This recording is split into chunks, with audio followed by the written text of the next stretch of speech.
Cześć, ja nazywam się Michał Rokosz, jestem partnerem funduszu Innova Venture Partners. Wspieramy najambitniejszych przedsiębiorców z Europy Środkowo-Wschodniej, którzy chcą budować globalne biznesy. Dziś porozmawiamy z Karolem Traczykowskim z DocPlannera o tym, jak robić ekspansję międzynarodową na bazie doświadczeń z ich firmy.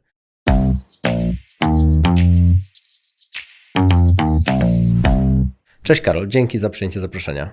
Cześć, dziękuję za zaproszenie. Miło mi się z Tobą spotkać w rzeczywistości, w 3D. Mnie również. Słuchaj, na początek jakbyś mógł przypomnieć, bo o DocPlannerze wszyscy trochę słyszeli, ale powiedzieć trochę dokładniej, czym jest DocPlanner, co robi, na jakich rynkach, na ilu rynkach działa i co ty robisz w ramach znanego lekarza, tudzież DocPlannera. Jasne, więc w Polsce DocPlanner jest znany pod marką Znany Lekarz i pewnie większość osób kojarzy znanego lekarza przez serwis dla pacjentów, w których można znaleźć najlepszego lekarza, przeczytać opinię i umówić się online bez czekania na telefonie, po prostu wtedy, kiedy potrzebujemy się umówić, to wtedy się umawiamy. I tak faktycznie Znany Lekarz zaczynało od tego serwisu dla pacjentów, tak zwanego marketplace'u, natomiast my już od bardzo dawna jako cała firma jesteśmy dużo bardziej skupieni na SaaS-ie, czyli de facto na software'ze dla lekarzy, który pozwala im zarządzać całą praktyką lekarską. Najwięcej wartości w tym momencie dostarczamy wokół zarządzania kalendarzem, bookingami, zarządzaniu kolejkami, przypomnieniami. Pozwalamy zmniejszyć ilość czasu, który jest potrzebny lekarzowi na zarządzanie tym tak, żeby mógł się skupić na pacjentach i też de facto pozwalamy zmniejszyć tak zwany no-show, czyli sytuację, w której pacjent zapisuje się, ale później nie przychodzi, co de facto dla lekarza jest stratą czasu, stratą pieniędzy też. Więc jakby kiedy zaczynaliśmy jako marketplace, w taki sposób wchodziliśmy na wiele rynków, natomiast bardzo dużo wartości dostarczamy lekarzom i placówkom w postaci oprogramowania dla lekarzy w chmurze. Tak jak powiedziałem, kalendarz i coraz bardziej w stronę zarządzania całym gabinetem z elektroniczną dokumentacją lekarską, back office, administracja, też takie z analityka tego, co tam się dzieje. I to jest taki nasz core działalności. W niektórych krajach mamy też kupione w ramach akwizycji po prostu całe software'y dla lekarzy do prowadzenia praktyki lekarskiej czy placówki. Wiesz co, pozwolę sobie przerwać, bo tak. Zanim może przejdziemy do tego, gdzie jest DocPlanner i do wątków ekspansji, dla mnie bardzo ciekawe jest to, że Marketplace i SaaS to są chyba najpopularniejsze modele dla startupów. Wy to łączycie. Mówi się, że w takich modelach tak zwanych SaaS-enabled Marketplace raczej ścieżką standardową jest rozwiązanie jako SaaS i w pewnym momencie jakby na plecach SaaS-a buduje się Marketplace. Tak na przykład poszło Booksy. Tak. Wy poszliście w drugą stronę. Wy byliście czystym Marketplace'em, który zaczął od bardzo silnego SEO. Dzisiaj mówisz, że jesteście tak jak rozumiem, core wasz biznes to jest SaaS.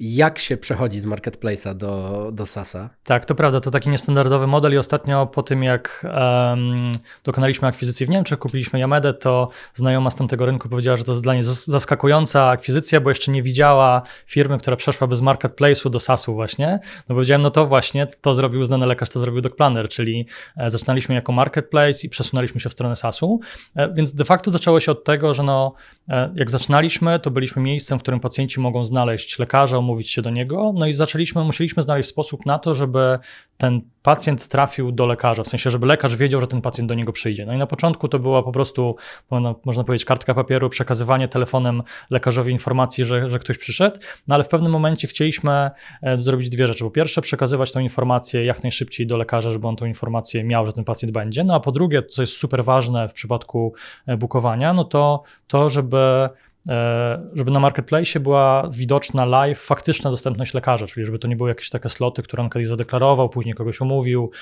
i później się okazuje, że jest tak zwany overbooking. No więc zależało nam na tym, żeby lekarze dawali nam swoją dostępność live. No więc żeby to zrobić, musieliśmy dać im narzędzie do tego, żeby faktycznie dawali tam informacje, które sloty są dla nich dostępne. I oczywiście na początku to było tak, że dostarczaliśmy tylko część pacjentów, w związku z tym to było bardziej dawanie nam terminów, które są dostępne, ale zarządzanie gdzieś kalendarzem jeszcze w swoim gdzieś tak zwanym pen and paper w papierowej wersji. Natomiast coraz bardziej zaczęliśmy dostarczać tam coraz więcej usług, między innymi potwierdzenia tego, że pacjent przyjdzie, wysyłania mu SMS-a, że on faktycznie się pojawi i tak dalej. Więc zaczęliśmy dostarczać coraz więcej wartości pacjentowi w tym, że jego bookingi są w naszym software'ze.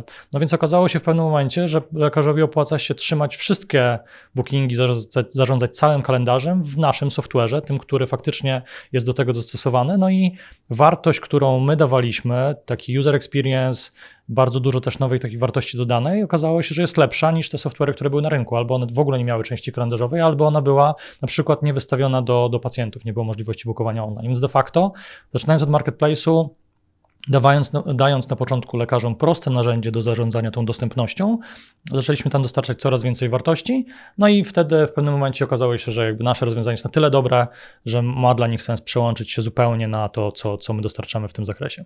I tak to się zaczęło właśnie od tej części kalendarzowej, później poszliśmy głębiej. A dlaczego w waszej sytuacji to, że macie marketplace, czy to wam daje przewagę nad kimś, kto powiedzmy zidentyfikowałby problem, że lekarzom brakuje oprogramowania i po prostu zbudował dobrego SaaS-a? No to myślę, że to są, tak jak powiedziałeś, różne podejścia do tego samego rynku, czyli jakby niektórzy budują SaaS, który rozwiązuje różne problemy lekarza w postaci oprogramowania i część z takich graczy może później chcieć zbudować na tym marketplace, trochę tak jak zrobiło Booksy w takim rynku beauty. Natomiast my zaczęliśmy po prostu od innej strony, więc jakby jest tak, że na pewno wartością, którą my dostarczamy, jest to, że pozwalamy pacjentom być dostępnym dla lekarzy i to mimo wszystko, żeby być łatwo dostępnym, łatwo bookowalnym jest dla nich dużą wartością i rozwiązujemy, czyli po pierwsze jesteśmy w stanie im przeprowadzić tak zwany nowy biznes, nowych pacjentów z marketplace'u, no ale też bardzo dobrze rozwiązujemy problem zarządzania kalendarzem i bookingami, więc zdarzają się sytuacje, w której dany software dobrze bardzo załatwia tą część prowadzenia dokumentacji dla pacjenta, czyli tego, co się dzieje w trakcie wizyty, ale lekarz czy placówka decyduje się i tak korzystać z nas jako drugiego software'u do zarządzania kalendarzem, bo w tym jesteśmy lepsi. Więc tak, oczywiście jest taka możliwość, że ktoś będzie wchodził jako software dla lekarza i zacznie być tam coraz lepszy i później będzie chciał budować na tym marketplace. No dlatego też my wchodzimy coraz głębiej w SaaS, żeby być coraz mocniejszym graczem SaaS-owym, żeby de facto być w stanie dostarczyć całe oprogramowanie dla lekarza i dla placówki. Dzięki. Wracając do początku, jakbyś mógł trochę powiedzieć, jak wygląda skala geograficzna danego lekarza i jeszcze parę słów o tym, czym ty się zajmujesz w tej organizacji. Jasne, tak. Więc jesteśmy obecni na 13-14 rynkach na świecie. Z tego nasza taka największa Big Six, Big Seven od niedawna to jest Polska, Włochy, Hiszpania, Niemcy w tej części europejskiej i Turcja, przepraszam, w tej części europejskiej i Brazylia i Meksyk za wielką wodą. To jest takie nasze 6-7 największych krajów, z których mamy zdecydowaną większość przychodów. Natomiast to, co też jest pewnie ważne tutaj, to DocPlanner już od bardzo dawna nie jest taką polskocentryczną firmą. W tym momencie jakieś między 15-20% przychodów pochodzi z Polski. Do takiej największej trójki, do top 3, top 4 należy Polska, Włochy, Brazylia i Niemcy, gdzie tam się zamieniają miejscami mniej więcej. Więc tak, to jest nasz taki zakres geograficzny. Mamy sobie tą taką korową część DocPlannera, czyli z jednej strony serwis dla pacjentów do omawiania wizyt, z drugiej strony software dla lekarzy i to jest taki biznes, który sobie bardzo fajnie rośnie, ma oczywiście swoje wyzwania, ale sobie rośnie fajnie. Moja rola jest taka, żeby szukać i znaleźć taki next big thing dla DocPlannera, czyli coś, co będziemy mogli dołożyć jako kolejny taki lewar wzrostu w przyszłości, albo jeśli ta główna linia będzie dalej kontynuowała swoje wzrosty, no to de facto jak największe firmy na świecie mieć 3, 4, 5 produktów w portfolio, które zbierają się na całość przychodów grupy na świecie. Jak się szuka następnej dużej rzeczy? No bo mówimy o biznesie w skali dziesiątek, setek milionów dolarów przychodu, lidera na wielu rynkach, jakby gdzie jeszcze jest masa wzrostu przed wami, takiego czysto wynikającego z penetracji rynku. Jak się podchodzi do szukania czegoś, co może, że tak powiem, zrobić różnicę na biznesie tej skali? Tak, więc naszym takim powiedzmy gwiazdą północną w przypadku poszukiwania tych nowych tematów jest to, żeby znaleźć, zbudować linie biznesowe, które mogą przynosić około 10% przychodów grupy globalnie w przeciągu 3-5 lat od startu. Trudność polega na tym, że to jest ułamek, którego mianownik rośnie, bo w mianowniku mamy przychody całej grupy, no i one rosną z roku na rok, więc to zadanie staje się coraz trudniejsze i ciekawostka też jest taka, że w związku z tym coraz mniej jest tematów, które mogą być, tak jak powiedziałeś, wystarczająco duże, żeby faktycznie wpłynęły na całą grupę, więc przede wszystkim szukamy rzeczy, które mogą być w taki czy inny sposób kopiowalne między rynkami. Może przenaszalny między rynkami z jakimś tam dostosowaniem. Bardzo mało jest tematów, które mogą być wystarczająco duże w jednym kraju, żeby faktycznie były duże dla całej grupy.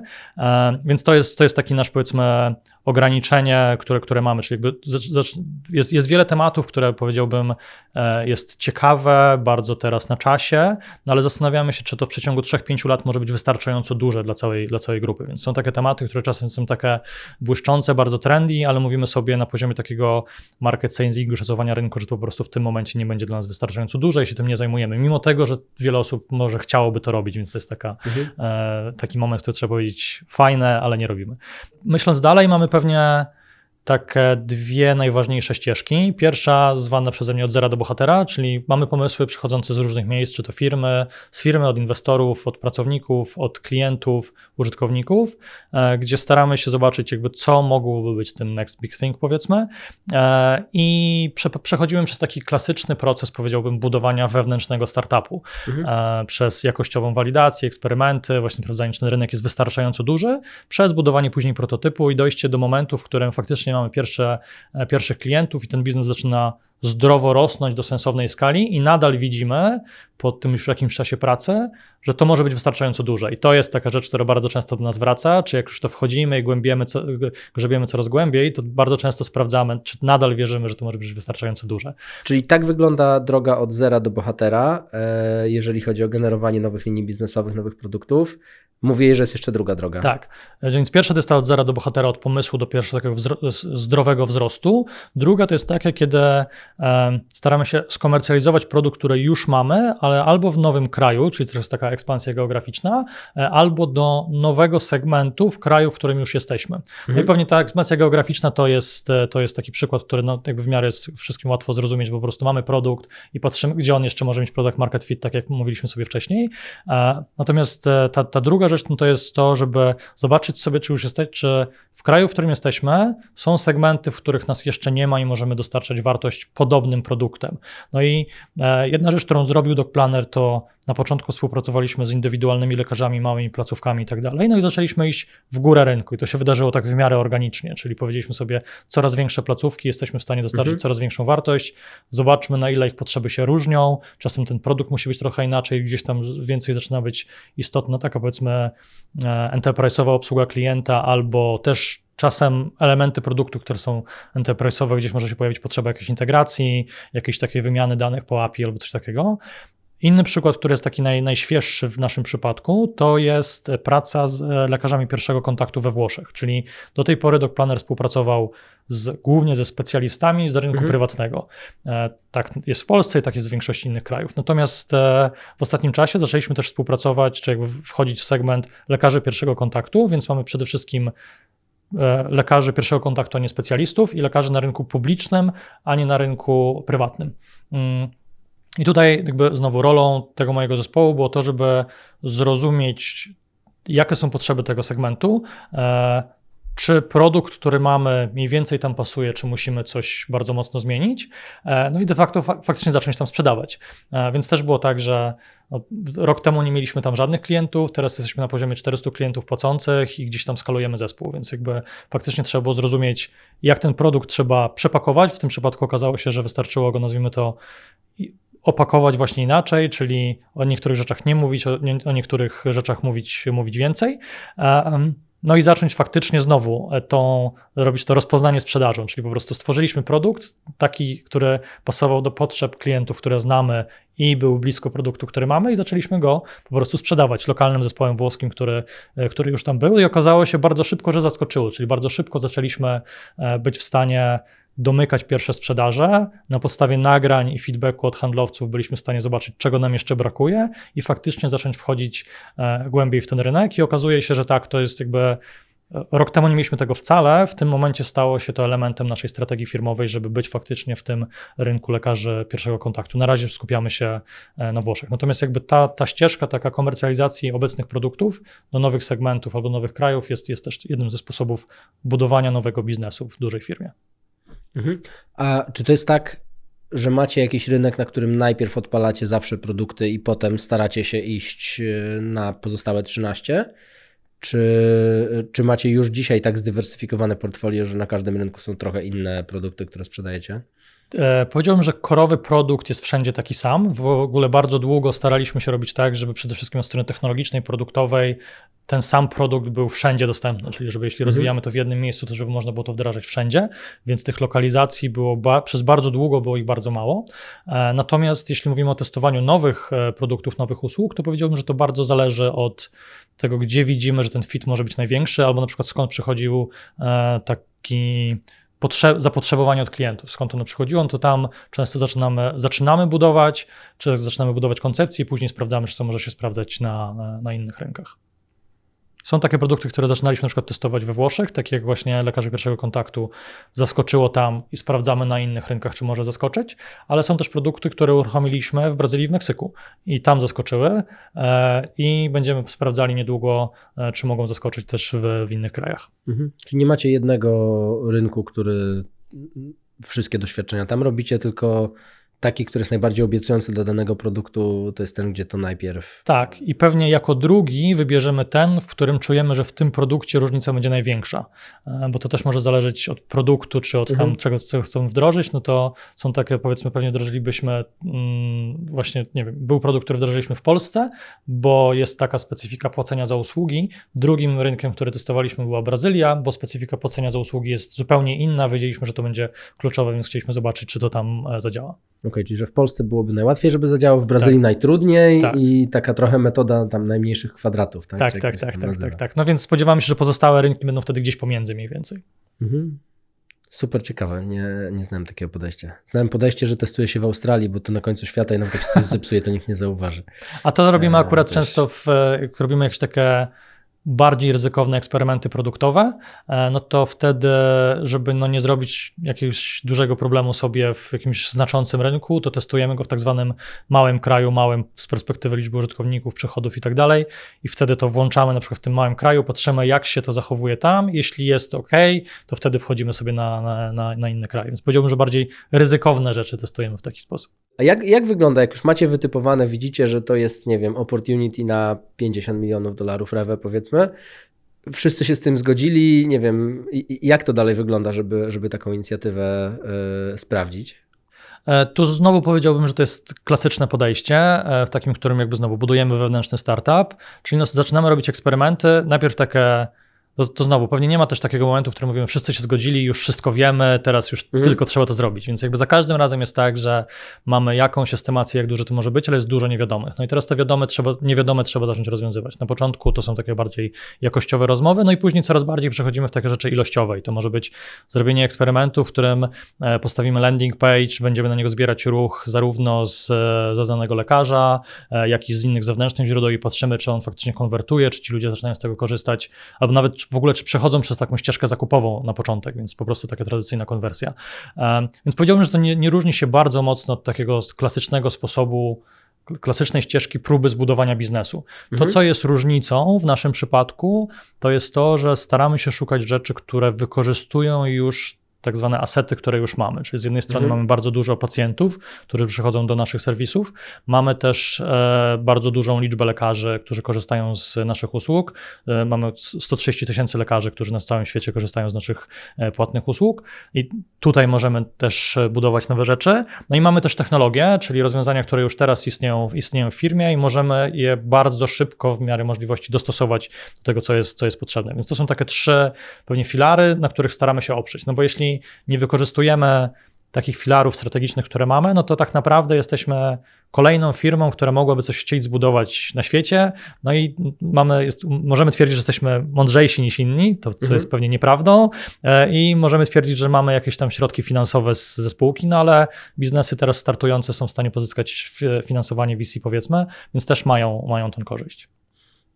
Okej. Słuchaj, przechodząc do tematu ekspansji geograficznej, to jest coś, co w Polsce coraz większej liczbie startupów się udaje, ale powiedziałbym, jest takim świętym gralem, jak startujesz, masz fajny model biznesowy, zwejdowałeś go w Polsce, no i myślisz, chciałbym wyjść za granicę. Jak do tego podejść? To pewnie pierwsza rzecz, którą warto się zastanowić, to jest to, czy mamy jakieś powód, dla którego chcemy się skupić na mniejszych krajach, na przykład w regionie Europy Środkowo-Wschodniej, mniejszych, mam na myśli wielkość gospodarki, produkt krajowy brutto, populację i tak dalej, czy jednak chcemy iść w te powiedzmy większe kraje Europy Zachodniej, Ameryki Łacińskiej i tak dalej.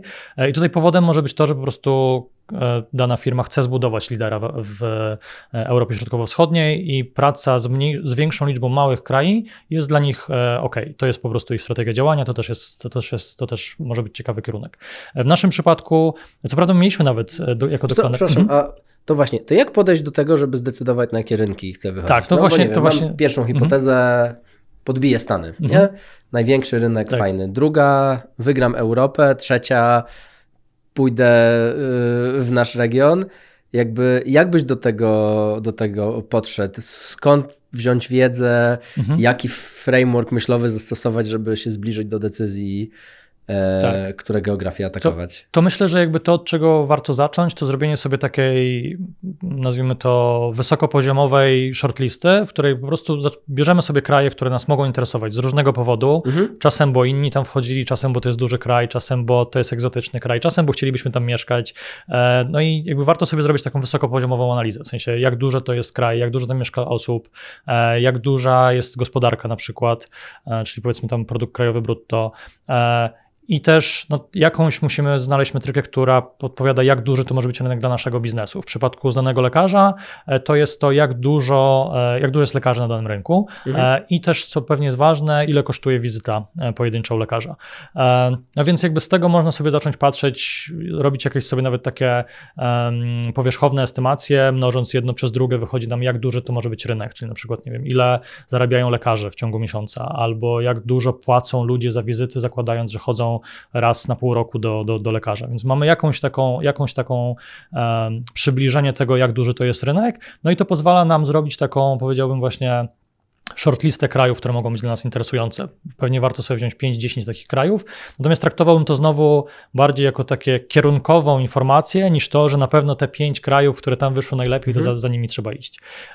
No i mając taką listę, trzeba zacząć wchodzić w głębiej, czyli musimy zacząć rozumieć, czy te liczby to są faktyczne liczby, które nam mówią, jaki to jest rynek, czy nie? Najczęściej nie. Najczęściej okazuje się, że jest tam coś takiego, co sprawia, że te liczby powinniśmy zacząć liczyć inaczej. I to jest moment, w którym warto porozmawiać sobie z kimś, kto ten rynek zna. Albo, bo prowadzi tam inny biznes na tym rynku i jest w naszym networku, albo jest takim, powiedziałbym, lokalnym ekspertem, czyli wtedy warto w jakiś sposób dotrzeć do osób, które w danej branży, w danym kraju prowadzą już jakiś biznes i coś mogą o nim wiedzieć.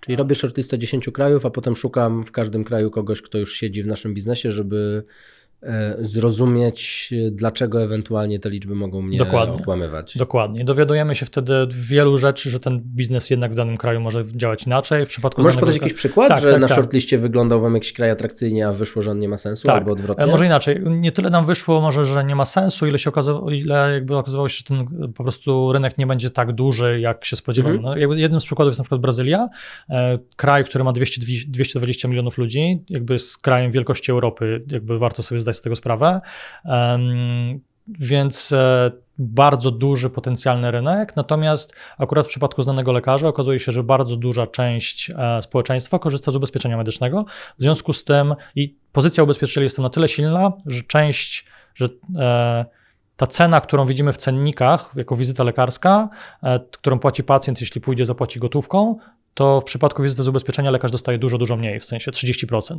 Więc na przykład okazuje się, że ten rynek jest 3 razy mniejszy niż nam się wydawało. W przypadku Brazylii nadal to jest bardzo duży rynek, ale okazuje się, że on może być dużo mniejszy.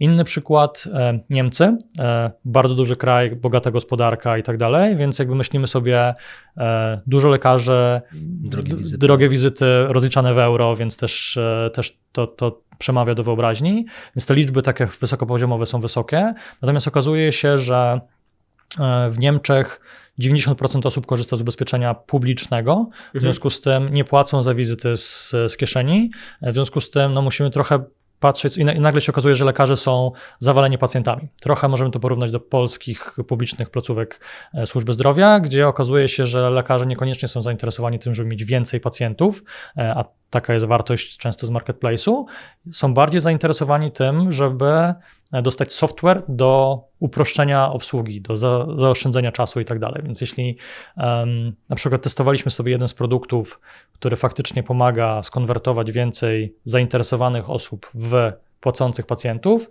to okazuje się, że Niemcy nie mają takiego product market fitu, mimo tego, że to jest bardzo duży rynek, więc w Niemczech jest sens wchodzenia z produktem software'owym, który pomoże lekarzom lepiej zarządzać placówką. To trochę nawiązując do tego, co powiedziałeś, jak sprawdzić, czy jest product market fit na danym rynku? Jak już z shortlisty po eksperckich rozmowach wyszło nam, że rynek jest taki, jakbyśmy chcieli, to jakie są next stepy, żeby sprawdzić, czy jest ten product market fit? Tak, tu jeszcze a propos eksperckich list, myślę, że a propos rozmawiania z ekspertami, trzeba uważać na takie osoby, które powiedzą, że nie da się. W sensie taki ekspert, który powie, że nie ma product market fitu, bo ja tak myślę, albo ktoś już próbował, albo ten rynek jest zabetonowany i tak dalej. Bardzo często są to osoby, które mają bardzo dużą wiedzę taką sektorową, rynkową i warto ich słuchać, ale szczególnie w takim przypadku, czy się da, czy się nie da, czy jest product market fit, traktować bardzo jak taki generator hipotez i ewentualnie kogoś, kto daje swoją opinię, którą trzeba później zweryfikować. No bo często faktycznie ktoś próbował, ale próbował starym sposobem, nie spróbował innym sposobem i się nie dało, a nowym sposobem się da i też mamy takie przykłady z naszego działania. Ale wracając, to co warto robić, no to w jakiś sposób faktycznie trzeba zacząć sprawdzać, czy jest zainteresowanie tą usługą. No i tu znowu wracamy do takiego tradycyjnego sposobu budowania biznesu, budowania startupu, czyli no jakby możemy w zależności od tego, jaki to jest rynek, czy to jest B2C, czy B2B, czy to jest mały rynek, w sensie małe B2B, czy taki bardziej enterprise, no to ta droga testowania tego może być inna, no ale pewnie załóżmy, że to jest B2C, takie tradycyjne, jak wiele takich startupów, które gdzieś tam się buduje dla konsumentów, no to wtedy po prostu można zrobić to normalnymi metodami, jakbyśmy budowali startup od zera, czyli stworzyć landing page usługi, która opisuje to, co chcielibyśmy zrobić, zasilony już tą wiedzą do ekspertów, powiedzmy, no i wtedy zobaczyć, czy faktycznie ci użytkownicy, czy mamy wolumeny, które możemy ściągnąć na ten landing page, czy w ogóle czy ludzie czy czegoś takiego poszukują, jak później się zachowują na tym landing page'u, czy konwertują, czy nie. W przypadku B2B, jak się... Ale nie masz jeszcze produktu, nie masz jeszcze usługi, tak.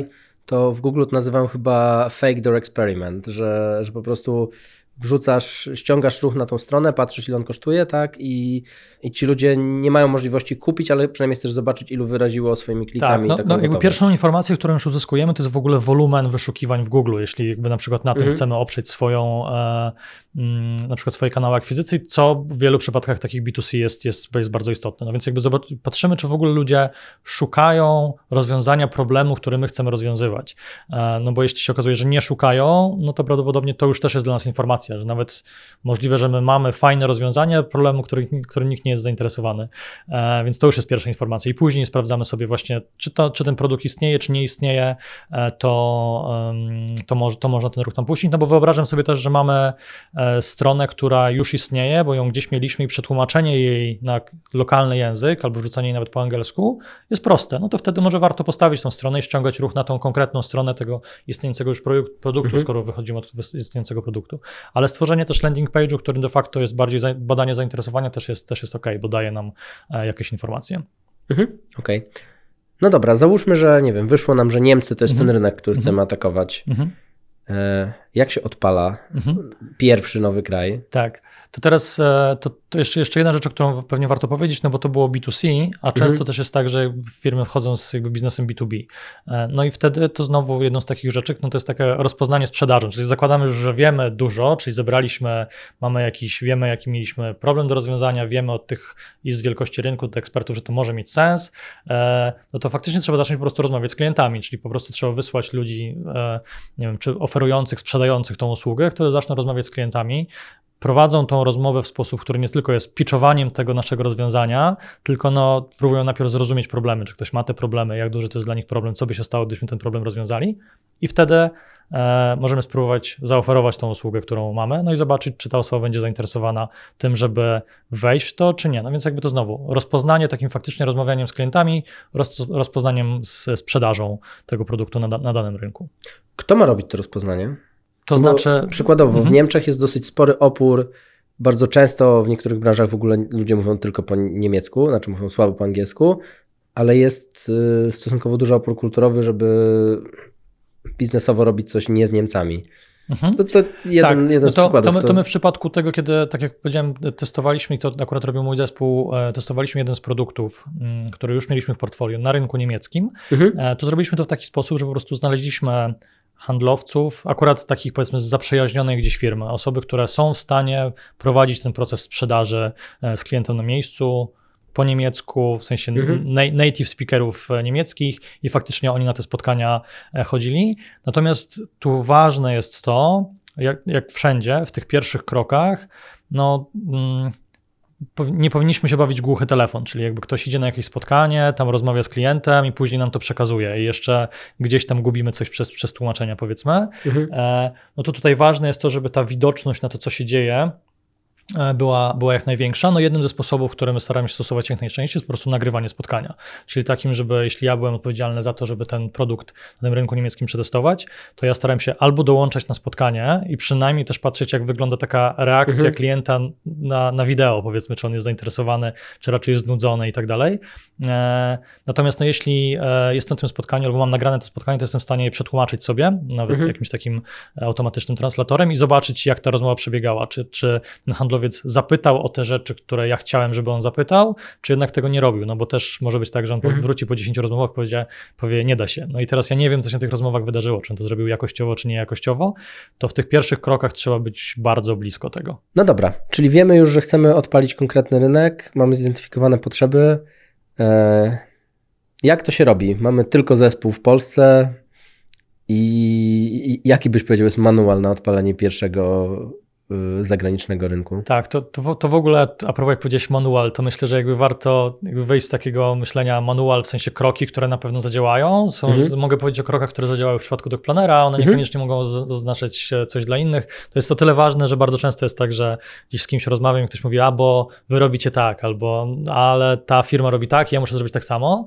Warto to wypróbować, ale to nie znaczy, że to jest jedyna droga. Nie?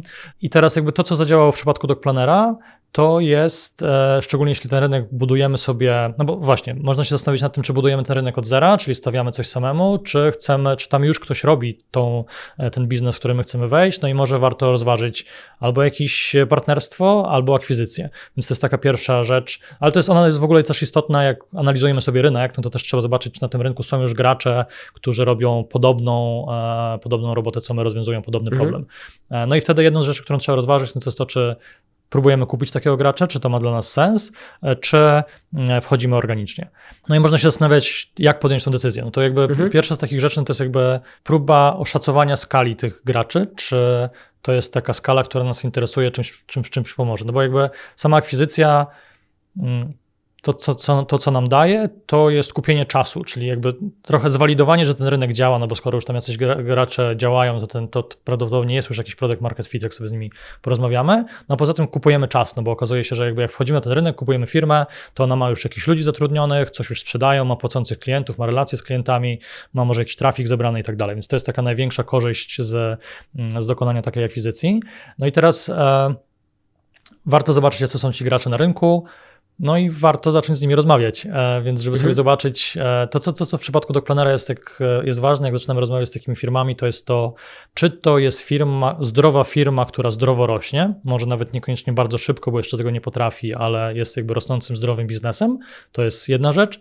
I druga rzecz, czy tą firmę prowadzą ludzie, z którymi my będziemy chcieli pracować. I to jest nie do przecenienia. Zdarzają się biznesy, które są zdrowe, ale widzimy po kilku rozmowach, że mamy tak dużą różnicę między sobą, że prędzej czy później to się będzie rozpadało. A przy akwizycji to jest niesłychanie ważne, no bo kupujemy czas i trochę market fit, ale zmieniamy ryzyko to właśnie takie czasu market fitu na ryzyko ludzkie, no bo okazuje się, że tam jest ekipa, która ma już tam swoje dziecko, swój biznes, no i my musimy zobaczyć, w sensie musimy współpracować z tym zespołem, tak żeby to się udało.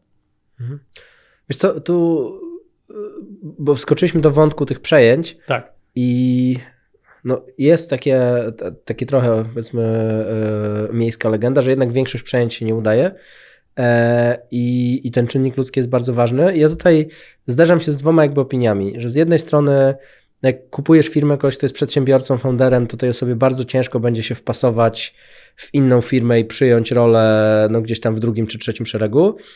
A z drugiej strony, że właśnie to są fenomenalni country managerowie, że jak masz kogoś, kto był przedsiębiorcą, to on dalej będzie to prowadził, że tak powiem, jak przedsiębiorca i będzie na pewno lepszy niż jakiś country manager zatrudniony przez ciebie do prowadzenia biznesu. Tak, to w naszym przypadku, w przypadku DocPlannera akurat można powiedzieć, że te akwizycje nam się udały. W sensie nie mieliśmy takich sytuacji, w której byłby bardzo duży rozjazd między zespołami, w sensie takim, że w pewnym momencie ktoś ten pakuje manatki i powiedział, że już nie będzie tutaj pracował.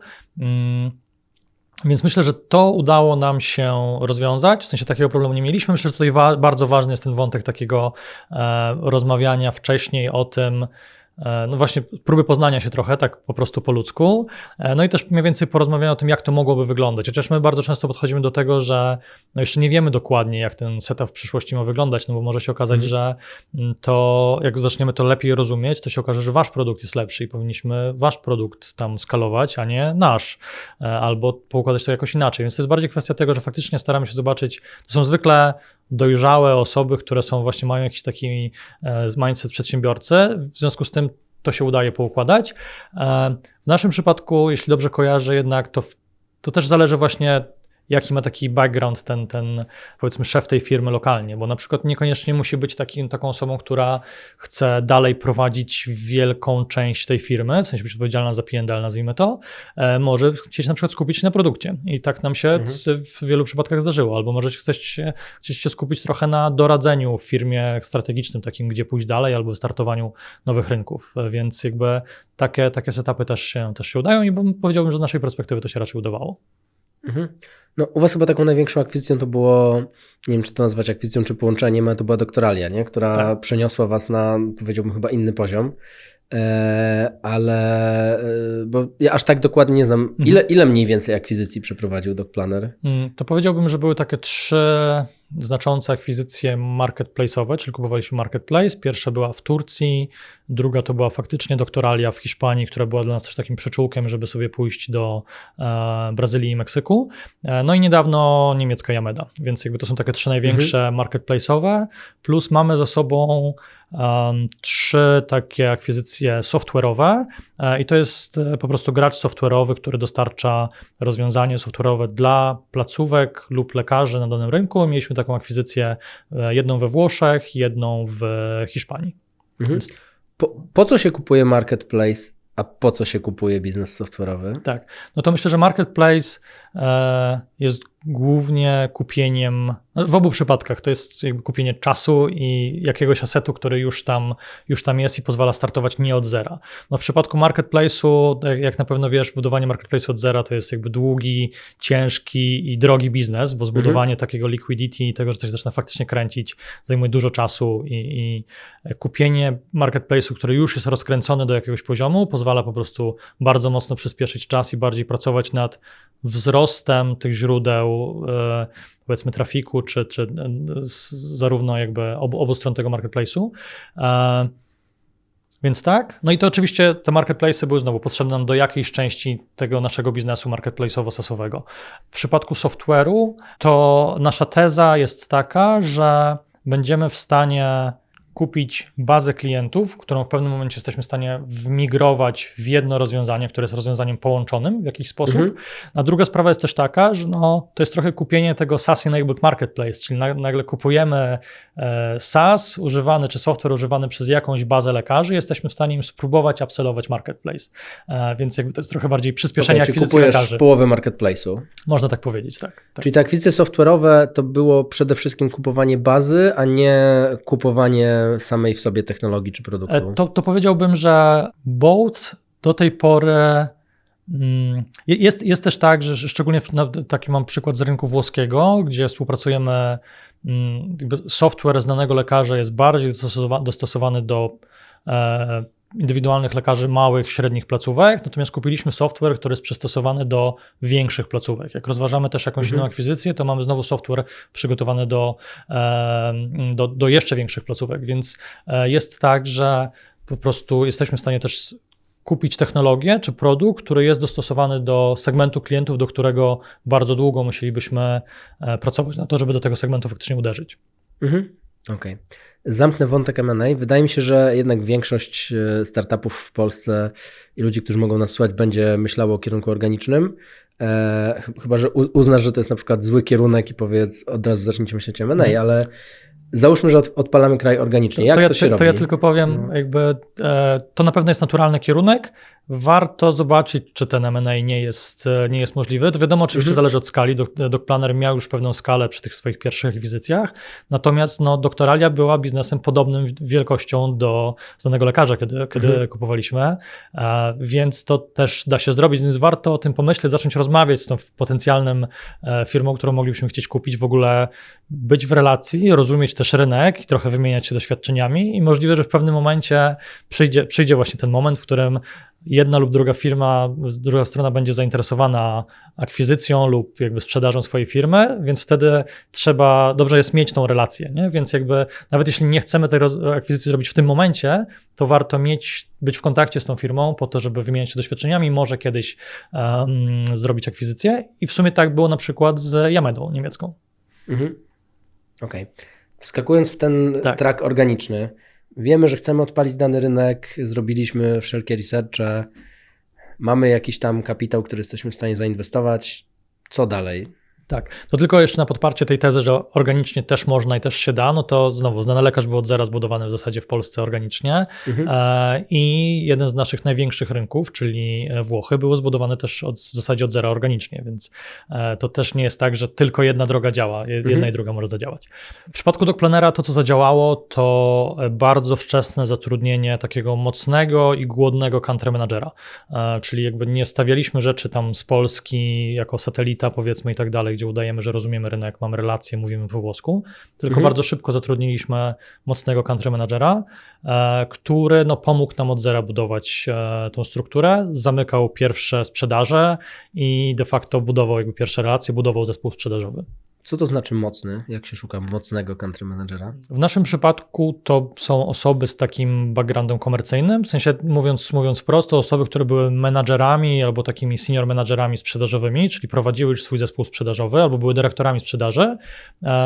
W związku z tym mają takie doświadczenie komercyjne, są w stanie zamykać faktycznie deale i są w tym dobre, czyli jakby mają taki track record tego, że faktycznie miały dobre wyniki jako szef sprzedaży. No i z drugiej strony, w związku z tym też pewnie często rozumieją trochę więcej, no bo jeśli jesteś dobrym handlowcem, który zamyka deale z różnym rodzajem klientów, no to też musiałeś rozumieć ofertę, produkt, co zadziała, co nie zadziała, jaka jest specyfika, czasem zmieniać to i tak dalej. Więc powiedziałbym, że to jest taka rzecz, która się sprawdziła w naszym przypadku. Ale to szukasz osoby, która już była kiedyś country managerem, czy która była, nie wiem, head of sales, czy jakimś tam sales managerem? W naszym przypadku były to osoby, które były szefem sprzedaży. To nie były osoby, które były country managerami, natomiast miały już pod sobą sensowne struktury sprzedaży. Najfajniejsze są też oczywiście takie osoby, które przeszły tą ścieżkę taką od handlowca przez team lidera, menadżera i tak dalej, więc jakby też mają swój taki track record ciężkiej pracy faktycznie, zarządzały zespołami na różnym poziomie, więc mają doświadczenie z tego, wiedzą z jakimi problemami mierzy się tam sales manager. Okej, ale szukasz osoby, która nie była jeszcze country managerem, czyli dla niego to jest jakby awans i jest to kolejny krok jakby w rozwoju, tak?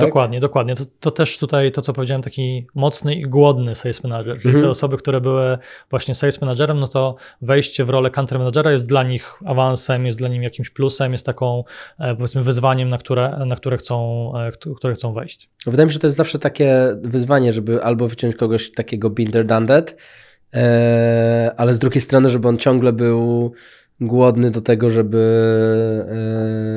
naprawdę osiągnąć fajny sukces, nie? Tak. To myślę, że to jest ważne, to co powiedziałeś, czyli żeby ta osoba chciała faktycznie pracować, że tak powiem, mieć ubrudzone ręce, zamykać pierwsze sprzedaże. No to jest na przykład test, nie? Jeśli rozmawiamy z osobą, która ma być country managerem, to czy jest gotowa na to, żeby faktycznie wziąć teczkę i zamknąć pierwsze transakcje, pierwsze deale sprzedażowe. Nie? I jakby może być tak, że ktoś jakby been there, done that, natomiast po prostu już nie chce tego robić. To też jest okej, w sensie tego osoby też jakby mogą mieć swoją rolę na późniejszym etapie, ale na początku szukamy osoby, która faktycznie jest gotowa na budowanie organizacji od zera. Nie ma niczego, nie ma biura, nie ma procesów, nie ma ludzi, wszystko trzeba zrobić od zera.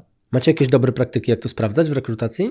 Myślę, że to jest ten wątek taki, może inaczej. Pierwsza rzecz jest taka, że tak jak rozmawiałem z Luckiem, naszym szefem, naszym VP People, jednym z naszych co-founderów, no to było kilkadziesiąt rozmów, jeśli nie 100 rozmów, gdzieś pod jedną rolę, pod jeden kraj, więc jakby naprawdę było przemieronych bardzo dużo osób, żeby faktycznie je gdzieś tam poznać, no i myślę, że Lucek ma ten taki wykrywacz mocnych osób faktycznie. Dużo osób pewnie faktycznie szybko odrzuci i myślę, że to jest to, co powiedziałeś, trochę taki mindset przedsiębiorcy, osoba, która jakby chce ciężko pracować i też dowoziła swoje cele trochę tak no matter what, nie? Czyli faktycznie jest takim osobą, która dowoziła i te osoby z takiego komercyjnego podejścia mają często taki dryg. A jak takie mocno osoby przekonać, żeby dołączyły do ciebie? Ja rozumiem, że to trochę nie jest wasz problem dzisiaj, ale jesteś małym startupem tylko w Polsce, no i wchodzisz, nie wiem, na Niemcy, na Stany Zjednoczone, gdzie te rynki pracy są bardzo konkurencyjne, zwłaszcza dla tego typu ludzi. Tak, no to myślę, że to jest trochę science, trochę art, trochę science, jak to niektórzy powiedzieli, czyli trochę nauka, trochę sztuka. No to pewnie miesza się trochę z jednej strony taki bardzo biznesowe, przedsiębiorcze, entuzjastyczne podejście tych osób, które rekrutują, czyli pewnie w naszym przypadku to był Lucek, to był Konrad, nasz szef sprzedaży i Mariusz. To są takie osoby, które pewnie potrafią zbudować takie poczucie tego, że to jest faktycznie wyzwanie, na które chcesz się rzucić, bo ono będzie naprawdę zmieniało twoje życie, zmieniało świat i tak dalej, więc to jest zbudowanie tego większego obrazka. No, druga rzecz no to jest pewnie ten wątek, że szukamy osób głodnych, dla których to może być pewien kolejny krok w karierze, czyli mamy szefa sprzedaży, który potencjalnie może stać się country managerem z jeszcze większym wpływem i rolą. No i pojawia się wątek, myślę, że ważny, gdzieś podzielenia się całym tym tortem, który razem budujemy, czyli albo jakichś opcji, albo udziałów i tak dalej, więc to jest mimo wszystko nagroda za to, że ktoś zaczął wcześniej i później późno doszedł, czy daleko doszedł z firmą. Czy takie udziały country managerowi dajesz w kraju jego, czyli tam nie wiem, country manager Włoch ma udziały we Włoszech, czy dostaje udziały w spółce, czapce, matce?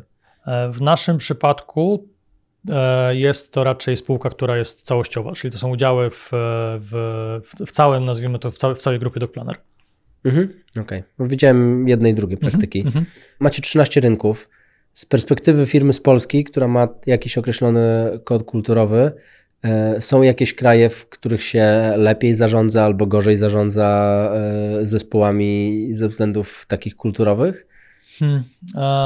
No myślę, że jakby na pewno warto sobie dać od razu sprawę, że każdy kraj jest inny, w sensie nie jest lepiej, gorzej, jest na pewno inaczej. Chyba takim najbardziej jaskrawym przypadkiem jest praca z Brazylią. Super optymistyczni ludzie. Uwielbiam mieć rozmowę, calla w piątek po południu z Brazylijczykiem, bo ty już jesteś ledwie żywy, już chcesz do domu i tak dalej. I nagle łączy się uśmiechnięty od ucha do ucha gość, który jest w ogóle, no dla niego to już jest początek dnia, więc on jeszcze ma trochę więcej energii.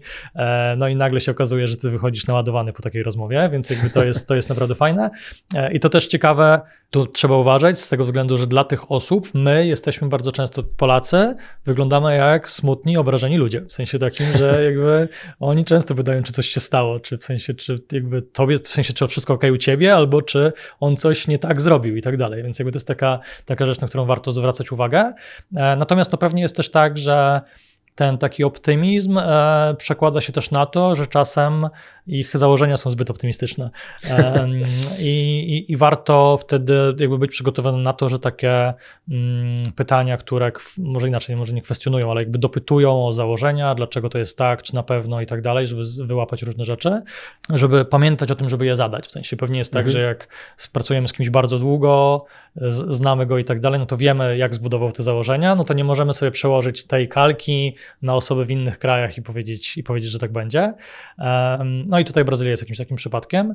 Znowu na przykład w pracy w Niemczech jest pewnie no taka, szczególnie właśnie przy testowaniu nowego produktu, to tam jest mniejsza skłonność, żeby działać z rzeczami, które są niegotowe, które są niepodopinane. Czyli na przykład jak my testowaliśmy ten produkt, który był zanim dokonaliśmy akwizycji, to tam lokalny zespół, te osoby ze sprzedaży, z którymi współpracowaliśmy, nie chciały iść do klienta, dopóki nie będziemy mieli niemieckojęzycznej, zlokalizowanej umowy, którą oni mogą tam pokazać faktycznie, żeby to było jakoś tak sprofesjonalizowane. Trudniejsze też dla nas było na przykład nagrywanie rozmów sprzedażowych w Niemczech, ponieważ Niemcy są bardzo mocno wrażliwi na punkcie RODO, GDPR i tak dalej, więc jakby tam to było super trudne, żeby uzyskać faktycznie nagranie sprzedażowe, żeby się na przykład lekarz zgodził, czyli w wielu krajach jest tak, że handlowiec może powiedzieć, chciałem tylko dać znać, że rozmowa będzie nagrywana dla celów treningowych, no i lekarz w większości przypadków